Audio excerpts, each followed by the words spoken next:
Why was she the only one still breathing? The night pressed down like a coffin lid. Smoke rose in fractured spirals, black against the fractured glow of distant fires. Her ears rang, not from the blast, but from the silence that followed. The silence of death. It clung to her skin, filled her lungs, and whispered the names of those who hadn't made it. She crouched low, rifle close, cheek pressed against the earth that was still trembling. Every sense screamed to move, to run, but she didn't. She couldn't. Not yet. Because someone had to finish the mission. Her name was Captain Alara Vance, 29 years old, trained for a decade in the shadows where silence was both shield and weapon. She'd been called many things: marksman, operator, ghost, but tonight, none of those titles mattered. Tonight, she was simply the one left alive. Her breath stuttered in her throat, shallow and uneven. She closed her eyes, pressed her forehead against the dirt. She wanted to weep, wanted to scream, but neither would help the dead lying scattered around her. So she stayed quiet. Somewhere out there, past the burning husk of the convoy, past the splintered tree line, the target was still moving. He hadn't seen what she had seen. He hadn't watched her team cut down in seconds. He was still alive, which meant the mission wasn't over. But there was something she hadn't told them. Not her commander. Not the men who had marched with her into this dark valley. Not even the young private who had looked at her like she carried the answers to all his fears.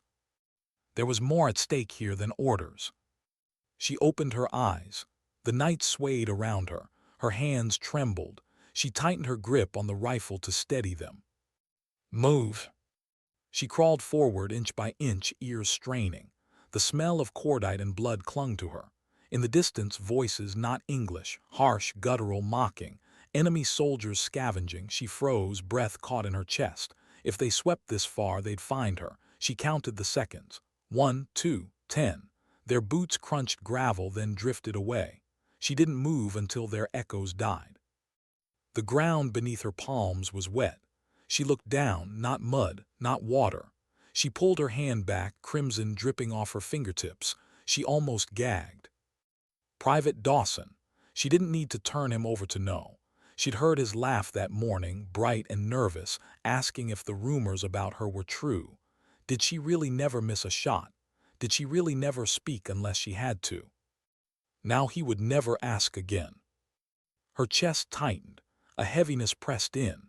The part of her that was still human wanted to close his eyes, to give him something more than this. But the part of her that had survived this long knew better. Pausing meant dying. Dying meant the mission failed. And if the mission failed, then her father's sacrifice meant nothing. She rose to a crouch, sliding into the black, one step at a time. A memory pressed forward, uninvited. Her father's voice, gravel-deep, echoing across the rifle range when she was just 13. "Stillness, Alara. You can't hear the world if you don't let it speak. The shot doesn't belong to you, it belongs to the silence before it." She had hated him for those words once. For the discipline, the endless hours of drills. For the way he disappeared into deployments and came home with new scars, both seen and unseen. She hadn't understood then. She did now. Because silence was all she had left. She moved through the dark like a shadow. One foot brushed loose stone. She froze again, waited. The forest was alive with distant crackles of gunfire, but none close. She slipped on. The rendezvous point was gone. Her team was gone. She didn't know if command even knew what had happened here. She was alone. But maybe not entirely. A whisper of static in her earpiece. Broken, warped. She pressed 2 fingers to it, heart leaping. "Command." Her voice was a ghost, barely audible. Nothing. Then faint, a cough of sound. A single word before static swallowed it. "Continue." Her jaw tightened. That was enough. She would continue. She pressed forward, weaving between the black silhouettes of trees, every sense sharpened to pain. Her boots found the softest soil, her breath stayed low. She felt her body giving in, muscles heavy, blood sticky on her sleeve where shrapnel had grazed her. But she didn't stop. Hours blurred into moments, the forest thinned. Ahead, the faint glow of lanterns, voices again. She sank to her stomach, crawled closer. A camp, small, makeshift, 3 men around a fire. Their rifles leaned against crates, careless. She could see their faces in the shifting light. One of them laughed, threw a bone into the flames. She felt her finger rest on the trigger without thinking. One squeeze, she could drop him. Another breath, she could clear the camp. But that wasn't the mission, not yet. Her eye tracked past them to the crate marked with a symbol she recognized. Not their supplies, not food, equipment, technology stolen from allies, dangerous. That was what her team had come for. That was why they had died. Her throat closed, she exhaled slow. The mission wasn't to survive. It was to make sure this didn't reach the wrong hands. She lowered the rifle. She needed another way, a distraction, a weakness.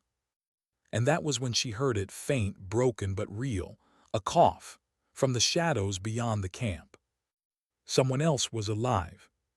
Her chest tightened. She didn't dare believe it.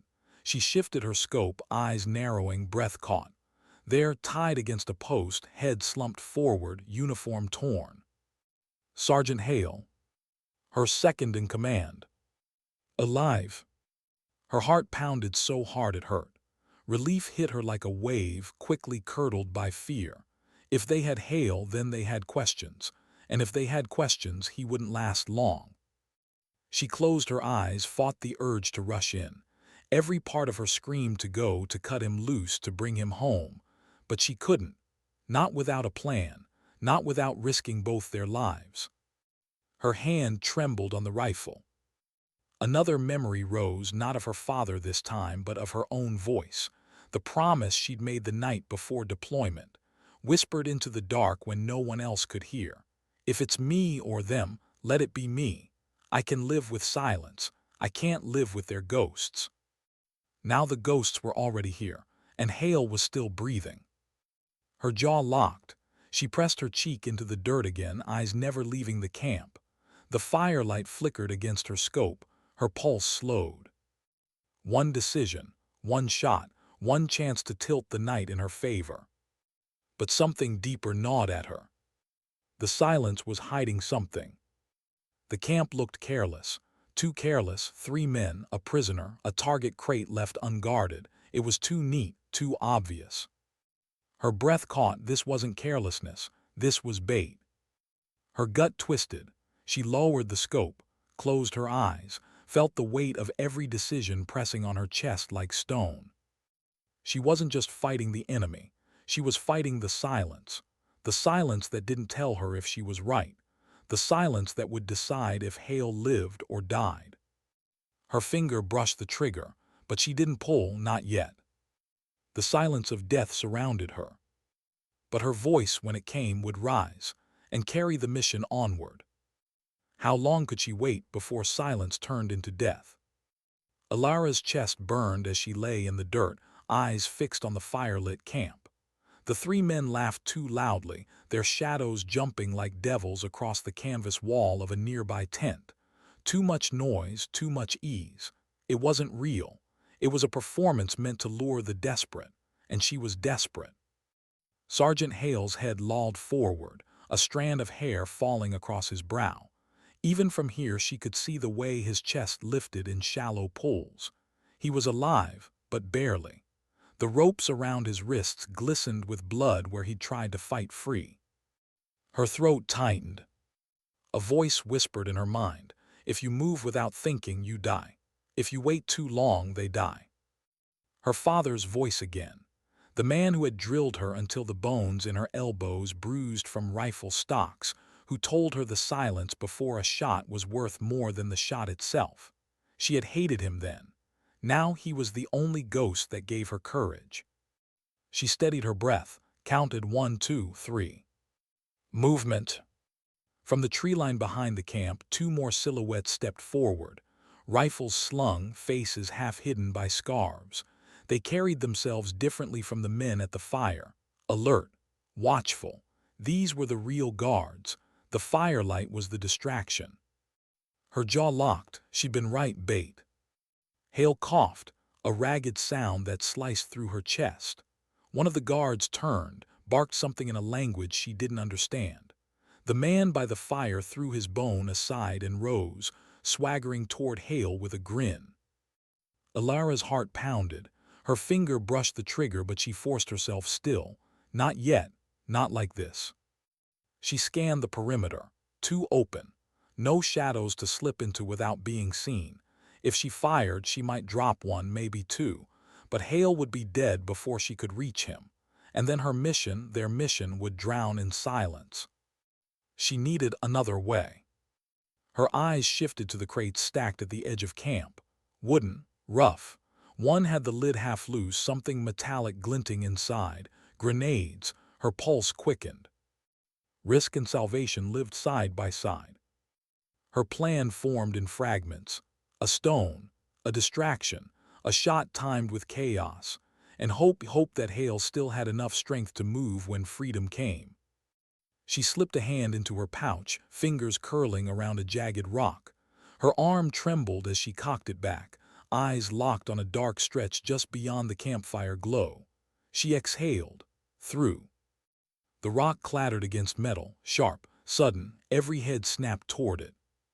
In the half-second of confusion, Alara squeezed the trigger. The man towering over Hale dropped, a blossom of red blooming across his chest. Silence shattered into shouts. Rifles swung. The camp erupted. Alara fired again, another down. She rolled, dirt grinding into her skin as bullets snapped past. The fire roared higher as sparks from her first shot ignited the edge of a tarp. Chaos, the very chaos she needed. She sprinted low, weaving through shadows. Hale's head lifted, dazed, eyes widening when he saw her. For the first time in hours, she let herself breathe his name. Hold on. She dropped beside him, blade flashing as she sawed through the ropes. His wrists came free, blood rushing back into pale skin. He groaned, weak but alive.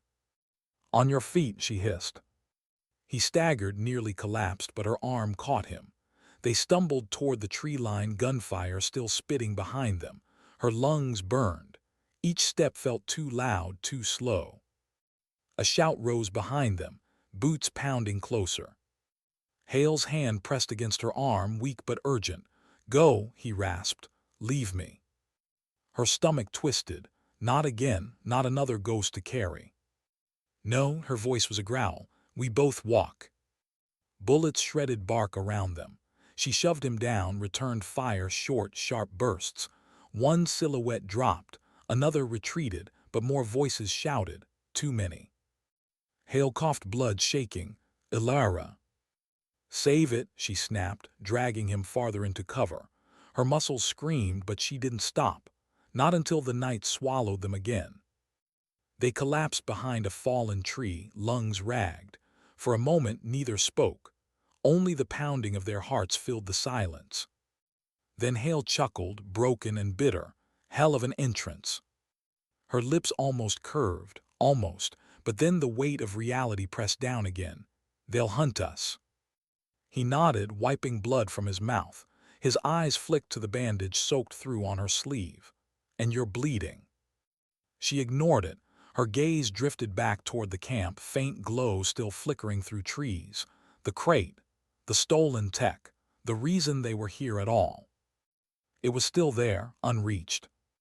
And as long as it was, none of this was over.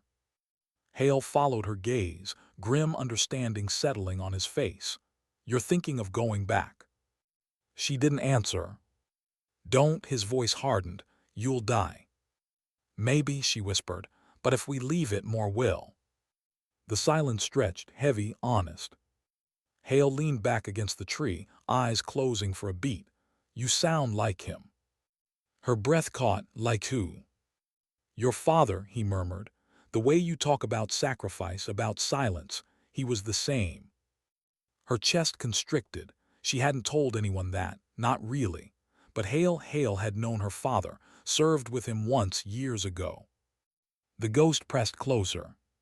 She turned her eyes back to the dark, throat tight. Then maybe I'll finish what he started. For a long time neither spoke, only the forest whispered. When Hale finally opened his eyes again, there was something raw in them. Fear, respect, resignation. If you're going back, then I'm not letting you go alone. Her gut twisted. He was barely standing. His hands shook. But she didn't argue, because deep down she knew sometimes survival wasn't the point. Sometimes carrying the mission forward was.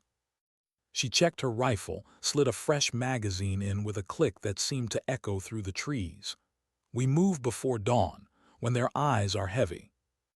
Hale coughed again, then gave a weak grin. Guess I'll need your shoulder. She offered her arm, steady despite the tremor in her chest. Then lean on it. For a moment, just a moment, the silence wasn't suffocating. It was shared. But deep inside, she felt the weight of what was coming. The camp wasn't the end. It was the beginning. The stolen crate was only a piece of something larger, something darker. She could feel it in the way the enemy had set the trap, in the way they'd left Hale alive, almost as if they wanted her to come. A knot of dread twisted in her stomach. This wasn't just a mission anymore. It was a game. And she was already inside it. What price do you pay when survival feels like betrayal? Alara stared into the thinning night, the camp's glow fading behind the trees. Her chest ached with every breath, muscles burning from the weight of Hale leaning on her. Yet the deeper pain came from the silence inside her, the silence that asked if saving him had already doomed the mission. Dawn was coming. She could feel it in the air, cold shifting toward gray. The enemy would expect her to move by daylight, to flee into the valleys, which meant their eyes would be watching every ridge, every trail. She couldn't run, not yet. We'll stop here, she whispered, easing Hale down against a broken stump. His face was pale, sweat beading across his brow. She pulled his sleeve back, winced at the deep cut across his side. Infection would come soon. He needed a medic, but there was none, only her. Hale gritted his teeth. Don't say it. Say what? That I should have been left behind. Her jaw clenched. If I wanted to, I would have. A silence settled. His breathing was rough, each inhale shallow. Yet in his eyes, flickering through pain, was something steady. Something that reminded her of who he'd always been. The man who stayed calm when others cracked, who joked through firefights, who carried more weight than he should because no one else could. You know what they'll do now, he muttered. She nodded. Hunt us. They'll use the crate to track us. That's why they left it so exposed. Not just bait, a marker. They want to see who shows up. And we did. Her stomach turned. He was right. That explained the ease of it all, the performance, the trap. The silence pressed harder. Her father's voice again, rising unbidden. Every mission speaks, not in words but in how it tries to shape you. If it feels too easy, it's lying. And if it's lying, it's already winning. She wanted to shut him out, but she couldn't. She rose, eyes scanning the tree line. Then we take their lie and turn it. Hale's brow furrowed. Meaning. Meaning we stop running. We make them chase a ghost. If they want a trap, we give them one. He let out a dry laugh, followed by a cough that rattled his chest. That's your father talking again. Her throat tightened. Maybe it was, but it was also her, because deep down, beneath the exhaustion and grief, she knew she couldn't leave the mission unfinished. The lives already lost demanded more than that. She crouched, pulling a small pouch from her vest. Claymore charges. Enough to buy time, maybe more. She began setting them carefully, hands steady despite the tremor inside. Hale watched her. You're not planning to die here, are you? She didn't answer, because she didn't know. The sky shifted. Pale light bled into the horizon. Birds stirred, restless, sensing what was coming. Her rifle rested across her lap as she crouched in the shadows. Every crack of a branch, every whisper of wind, set her heart thudding. Hale leaned weakly against the stump, pistol loose in his hand, eyes half closed but still alert. Minutes stretched, then movement. Shadows in the distance, silent, methodical, 6 figures fanning through the trees. Her pulse steadied. The The silence wrapped around her like an old cloak. One step closer, two, she let them come, let them believe. The first shadow passed the charge, a sharp click, a thunderclap of earth and fire. 3 men dropped, screams cut short, the others scattered. Ilara's rifle barked precise and cold. One fell, another dove behind cover. Bullets ripped through branches around them. Bark splintered, leaves shredded. Hale groaned, dragging himself lower. Ilara stayed high, eyes clear, her father's voice echoing. The silence before the shot belongs to you. Make it count. She did. Each shot was measured. Each pull of the trigger carved space between life and death. Then silence again. No movement, no voices, just smoke rising from the torn earth. Her hands shook only after it was over. Hale coughed, a grim smile tugging at his lips. Not bad for ghosts. But she didn't smile. Her eyes stayed on the horizon, the dread still gnawing. That wasn't all of them. And it was. From the trees, a new figure emerged. Taller, steadier, not like the others. His weapon lowered, his pace deliberate. He stopped just beyond rifle range, his face half hidden by shadow. He didn't raise his gun. He raised his hand and pointed at her. Ilara's blood ran cold. The silence deepened. It wasn't a soldier's gesture. It was recognition, a mark, as if he already knew her.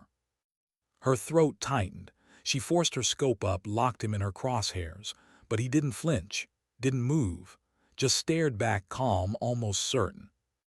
Then he lowered his hand, turned, and vanished into the trees. Her finger trembled on the trigger, but she didn't fire. She couldn't. Something in the way he moved told her the shot wouldn't land. Hale broke the silence. What the hell was that? Her breath hitched. She lowered the rifle, the weight of it suddenly unbearable. Not just an enemy. Hale's gaze sharpened despite his exhaustion. Then what? She swallowed hard. Someone who knows me. The words tasted like iron. Her father's ghost pressed closer, whispering truths she wasn't ready to hear. This mission wasn't about crates, or stolen tech, or even survival. It was about her. And whoever had just marked her in the silence. How do you fight an enemy who already knows your silence? Ilara's hands wouldn't stop shaking, not from fear, not from exhaustion, from something deeper, recognition. That gesture, the way he had pointed at her without speaking, the stillness in his stare, it had cracked something open inside her. Who was he? The forest was still again. Smoke drifted low, mingling with the scent of blood. Hale shifted against the stump, pale and trembling, his eyes searching her face. You froze back there, he rasped. That wasn't you. She looked away, jaw tightening. It doesn't matter. The hell it doesn't. His voice, broken as it was, carried steel. That man, you knew him. Her chest ached. 1,000 memories pressed against her ribs, fragments of faces, voices, drills in the heat of desert sun. She forced them down. Not now. Hale exhaled, pained, but didn't push. He'd been in the field long enough to know when silence carried more weight than truth. Still, silence had its limits. She rose, scanning the tree line, senses raw. Dawn had broken fully now, painting the sky in washed-out grays. Too much light, too much exposure. They needed to move. But where?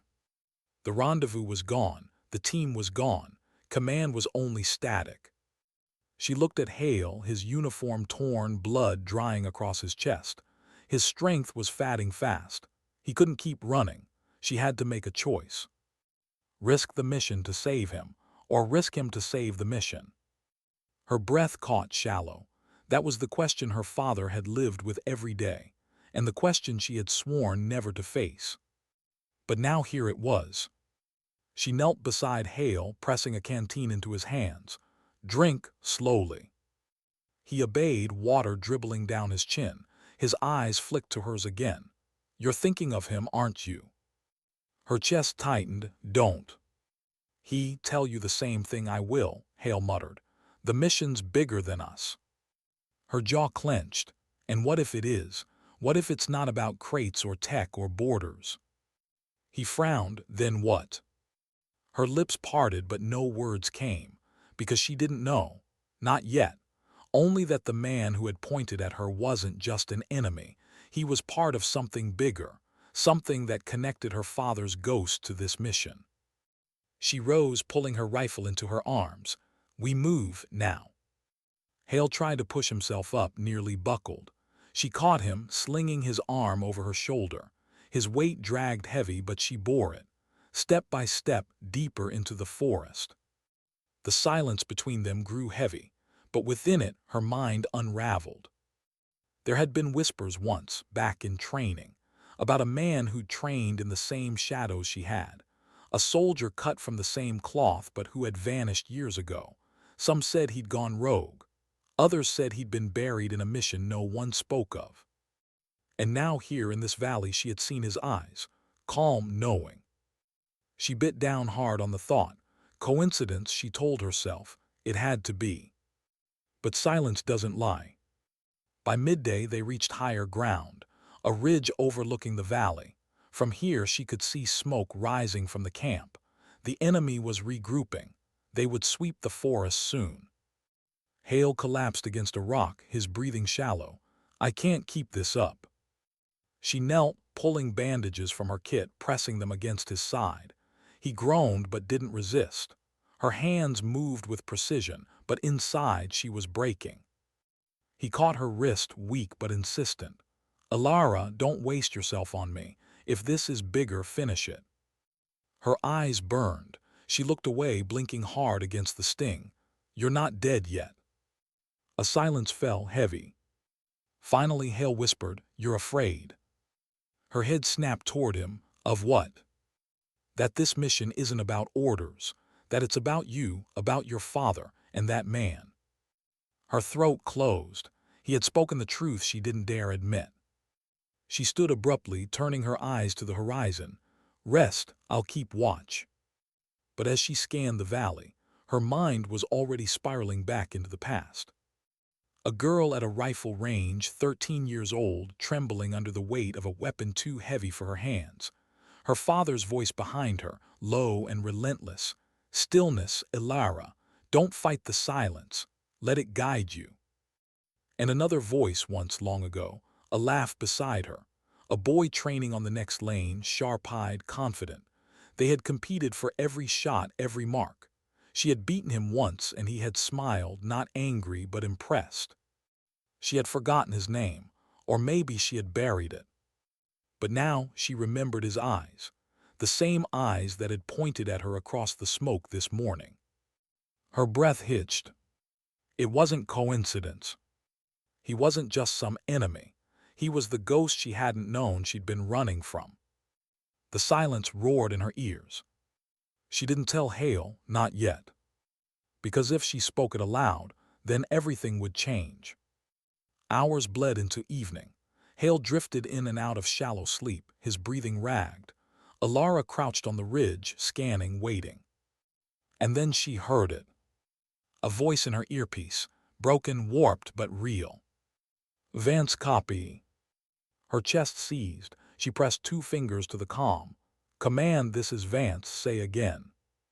Static crackled, then a fragment. Extraction 12 hours hold. Relief and dread hit at once. Extraction was coming, but 12 hours in this valley might as well have been 12 years. She turned to Hale, his eyes fluttered open. She repeated the message. He gave a weak laugh. So all we have to do is survive. Her stomach twisted, and finish it. His gaze hardened. You still want that crate? She nodded once. Hale sighed, leaning back, eyes on the bruised sky. Then let's hope the ghosts are on our side. The words lingered heavy.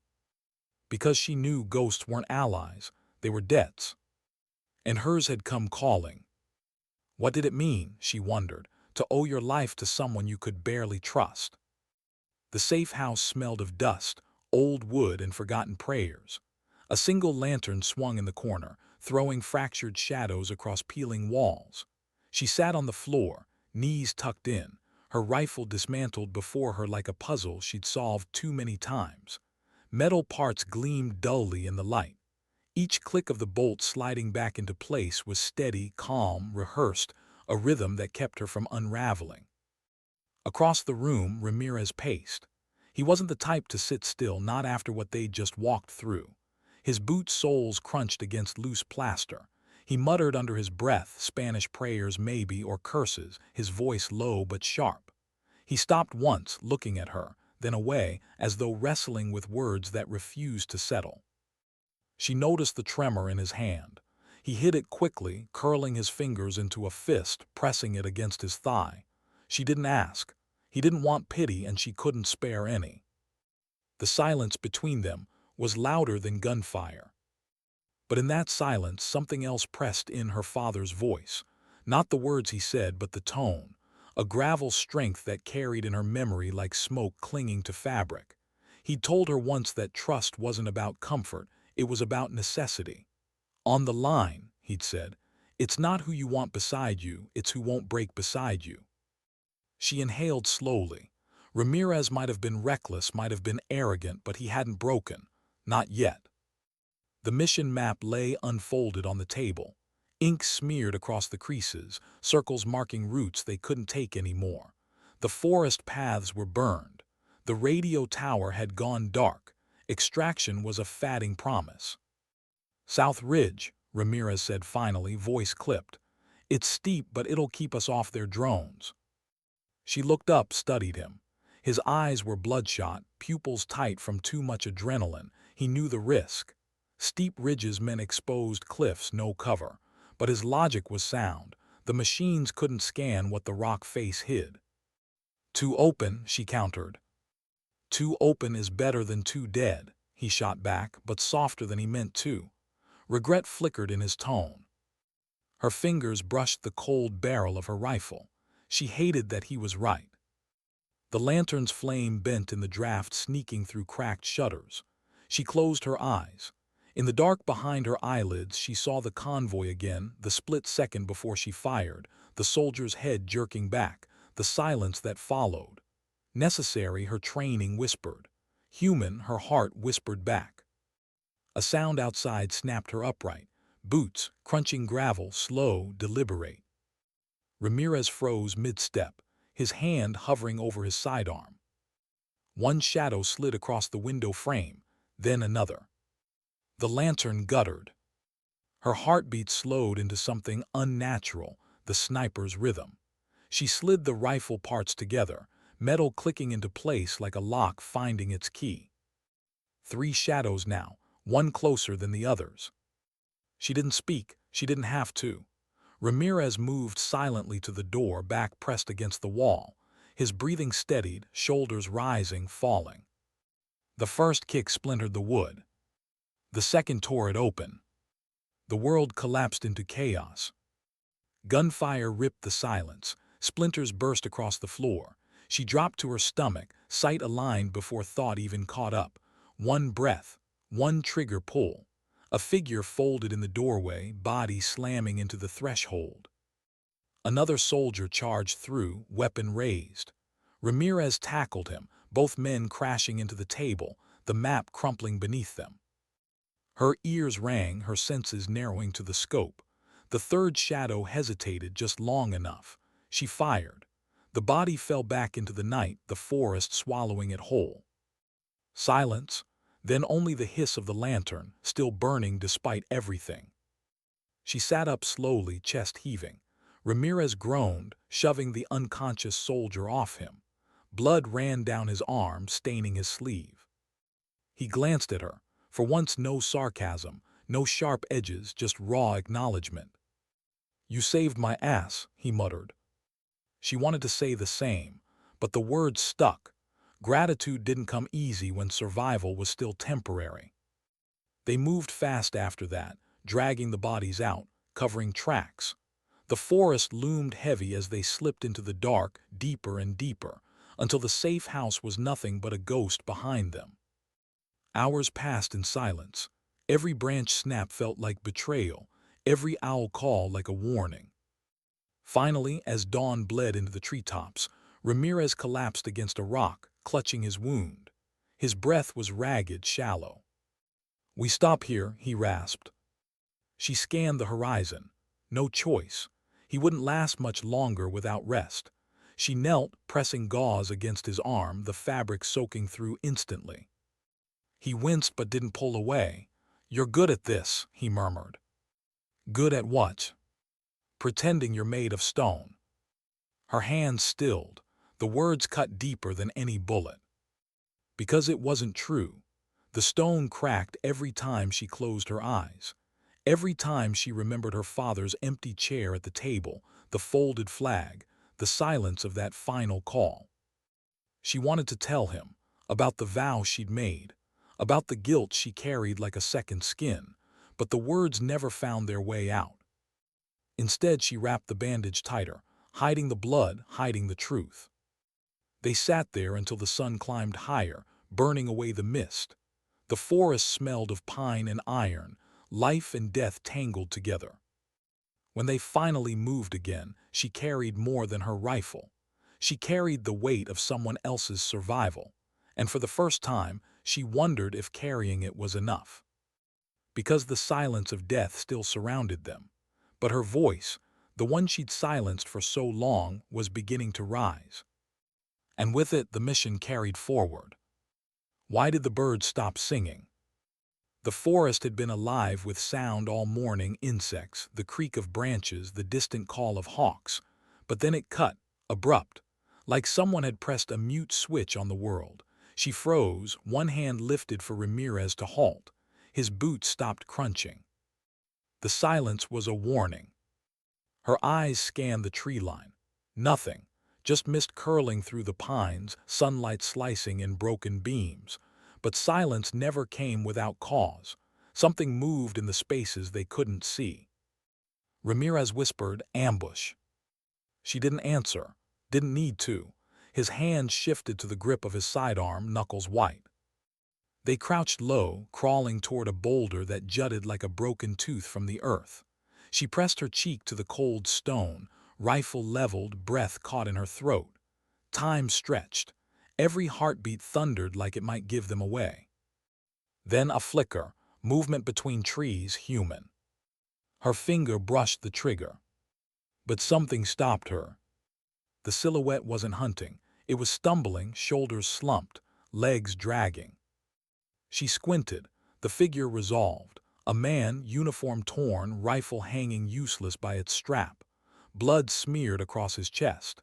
He staggered closer, collapsing against a tree.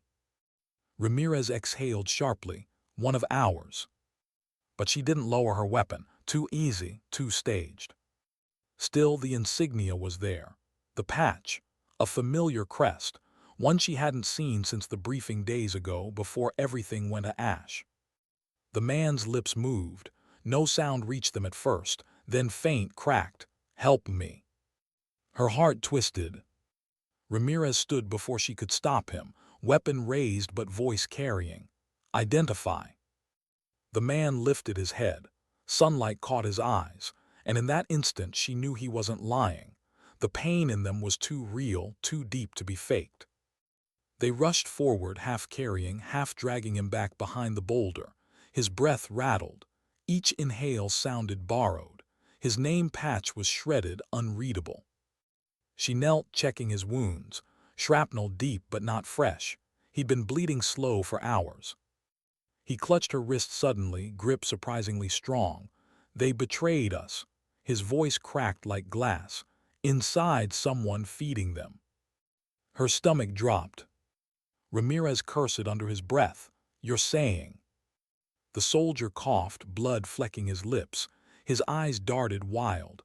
"Not safe. Mission burned. They know everything." Then his grip slackened. His body sagged, breath shallow, fatting. She pressed down, desperate. "Stay with me." But he was already slipping, eyes clouding. When the stillness came, she felt it settle heavy in her chest. Another ghost added to the silence. Ramirez looked at her. No words, just the grim understanding. Betrayal was a snake coiled close, and they hadn't seen the fangs yet. The forest seemed to close in tighter after that. Every step carried weight. Every shadow felt alive. By nightfall, they found an old watchtower, abandoned, half swallowed by ivy. Inside, dust coated everything, but the stairs still held. They climbed to the top, the world spreading out in broken beauty, valleys, rivers, the spine of mountains running like scars across the land. Ramirez sat heavy, shoulders slumping against the wall. His wound slowed him, sweat darkening his shirt. She cleaned it as best she could, hands steady even as her mind roiled. The soldier's words looped in her head. Betrayal. Inside, they know everything. She stared out at the horizon. A thought she hated crept in. Was it Ramirez? He'd always been restless, sharp-edged, reckless. He pulled her into the convoy ambush. He'd known the South Ridge path. But no, if he'd meant her harm, she'd already be gone. She shook the thought away, but doubt lingered like smoke you couldn't scrub from your lungs. "Talk to me," Ramirez muttered, breaking the silence. His voice was weak but firm. "What's going on in that head of yours?" She didn't answer at first. The wind whistled through broken shutters, carrying the faint smell of pine sap and old rust. Finally, she said, "Someone sold us out." His jaw tightened. He didn't ask how she knew. Maybe he didn't want to. Instead, he leaned back, closing his eyes. "Doesn't matter. We keep moving. Get to extraction. Find out who later." Later, the word felt like a lie. There might not be a later. Still, she sat down across from him, back against the wall, rifle across her lap. The stars began to emerge outside, faint pinpricks against the deepening sky. Her father's voice drifted through memory again. A lesson. You don't survive by asking why. You survive by asking what's next. But this wasn't just survival anymore. Not with betrayal inside their ranks. Not with every step shadowed by silence. She closed her eyes, exhaustion tugging at her, but sleep didn't come. Instead, images flashed. Her father's folded flag, the soldier's blood on her hands, Ramirez's fleeting glance when he thought she wasn't looking. Something was coming, she could feel it, the silence before the storm. When morning came, the birds sang again, but their song sounded hollow, broken. She tightened the strap on her rifle, watching the horizon. The silence of death still surrounded them. But soon voices, lies and truths alike would rise. And one of them would break. What would break first, the body, the bond, or the silence? The climb down from the watchtower left Ramirez pale, his wound leaking through the bandage. She stayed close, scanning every angle of the terrain, her rifle never leaving her hands. The valley below was covered in fog, thick enough to hide 1,000 enemies, or none. That was the trick.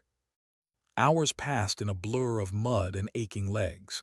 She counted steps like prayers, every 100 a reminder that distance was survival. Yet in the quiet of the march, the soldier's dying words chewed at her insides, betrayal inside. They know everything.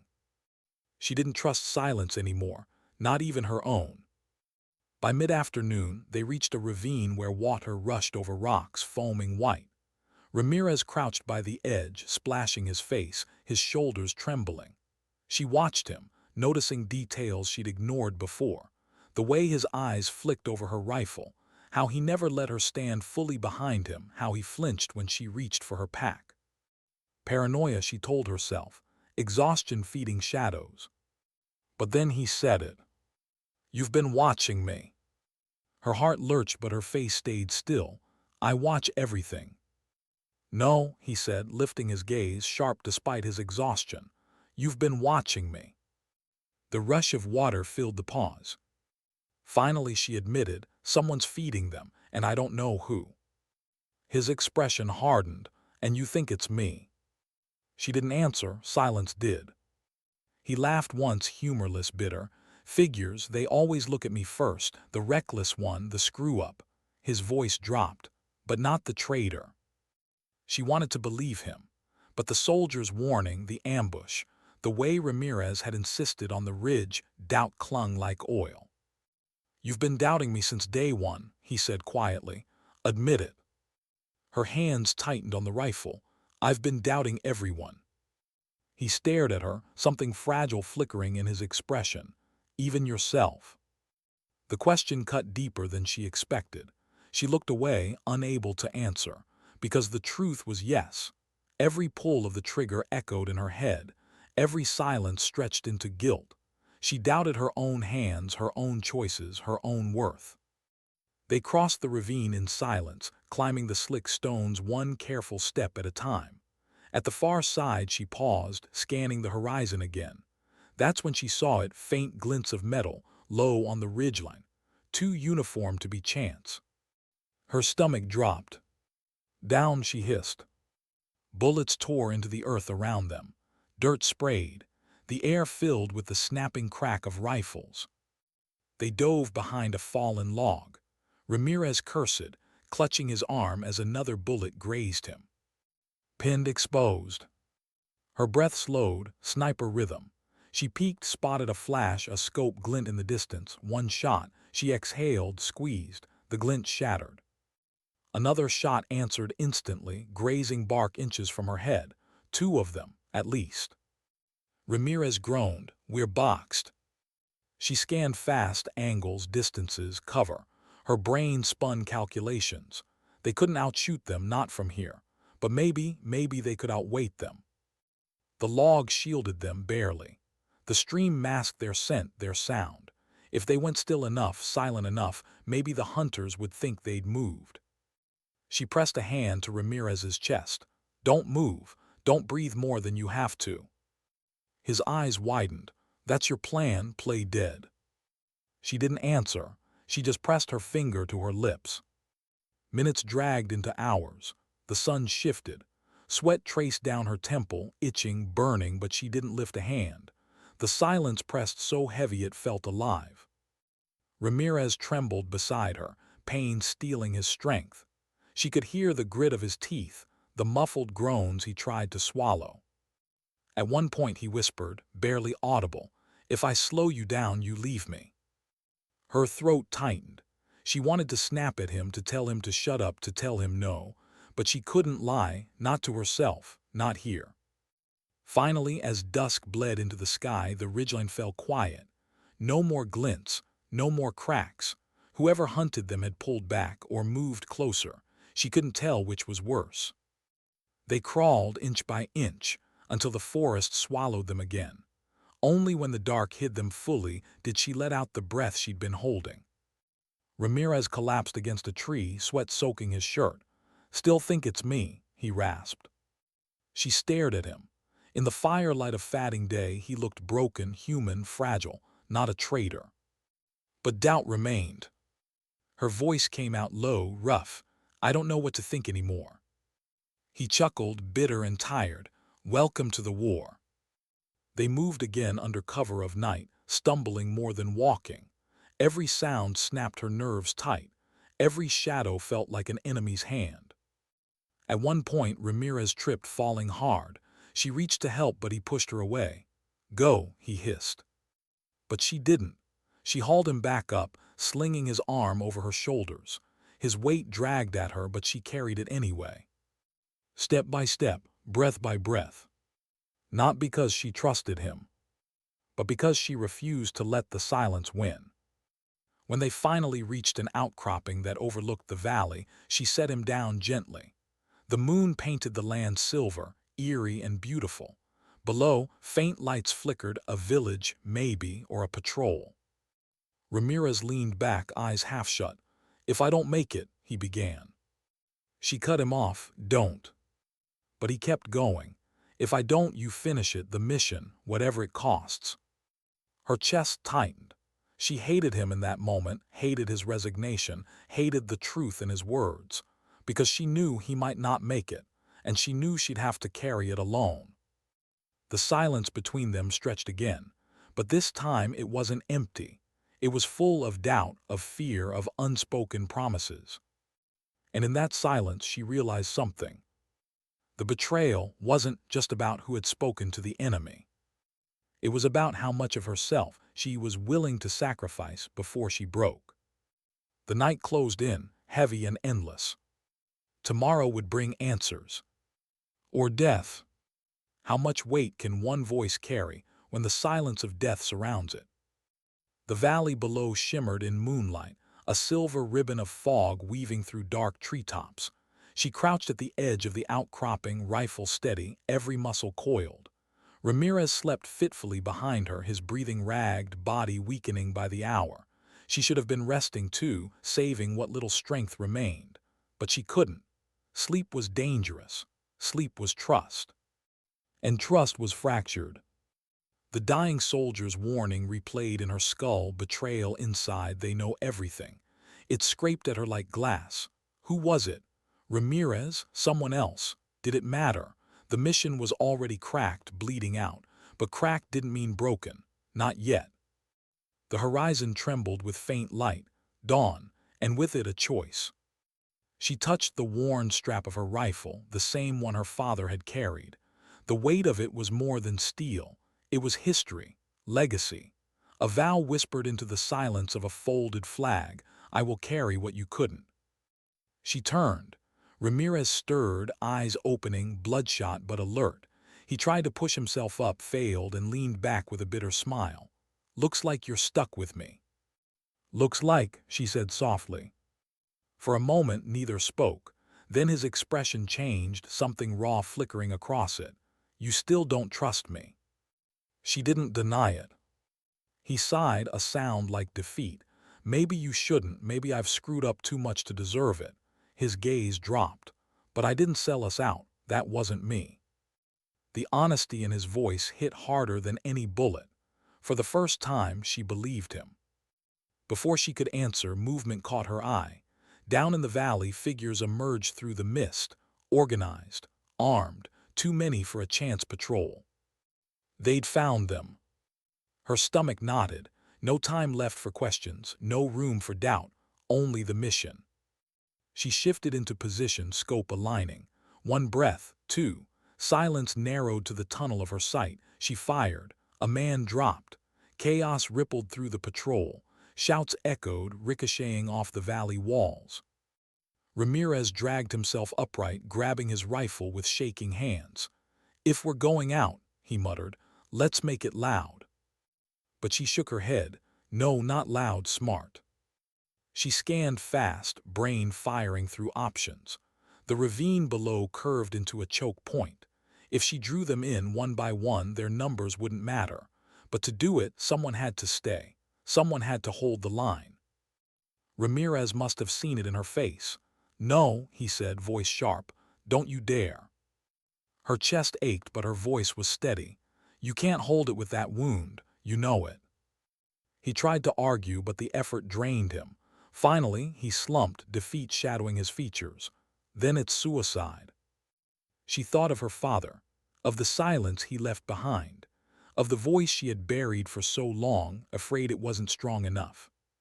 Not suicide, she whispered, a choice. The patrol was closer now, boots crunching, radios crackling. The hunt was minutes away from ending. She leaned close to Ramirez, her hand firm on his shoulder. You'll make it to extraction. You'll finish what we started. His eyes burned. You don't have to do this. But she did, because the mission wasn't just ink on a map. It was the lives behind it, the families who would never know her name but would live because she had carried it this far. And because silence only wins when no one dares to break it. She positioned herself, rifle braced against stone. Breath slowed, pulse steadied. She could feel her father's presence not as a ghost but as a weight steadying her hands. The first soldier appeared through the mist. She fired, he fell. Another, each shot an answer, each shot a defiance. Behind her, Ramirez's voice cracked. You'll die here. She didn't turn. Then I'll die doing what I came here to do. The patrol closed in, bullets ripping bark, sparks flying from rock. She felt one graze her arm, heat blooming, but she didn't stop. Her world had narrowed to the scope, the silence, the mission. And in that silence something shifted. Her voice rose, not spoken, not shouted, but carried in every action. Steady, unbroken. Time blurred, minutes stretched like lifetimes. Her rifle grew hot in her hands. The mist thickened with gunpowder, with breath, with death, but she held. Until the magazine clicked empty. She drew her sidearm, fired again, again, until nothing was left but the hollow click of a trigger. She sat back, chest heaving, blood soaking through her sleeve. Below, the valley was littered with bodies, but more shadows moved, endless, too many. Her strength waned, the edges of her vision darkened. Ramirez's voice cut through, ragged, desperate. Extractions close, just hold a little longer. She wanted to laugh or cry, but all that came was a tired smile. Her father's words echoed once more. On the line, it's not who you want beside you, it's who won't break beside you. She hadn't broken, not yet. The last sound she remembered was the rush of rotor blades, faint at first, then growing. A helicopter, real, not imagined. The sky tearing open with salvation. She exhaled, the weight finally lifting. The silence of death had surrounded her. But her voice, her choice, her defiance had carried the mission onward. And sometimes dignity doesn't speak. It simply acts.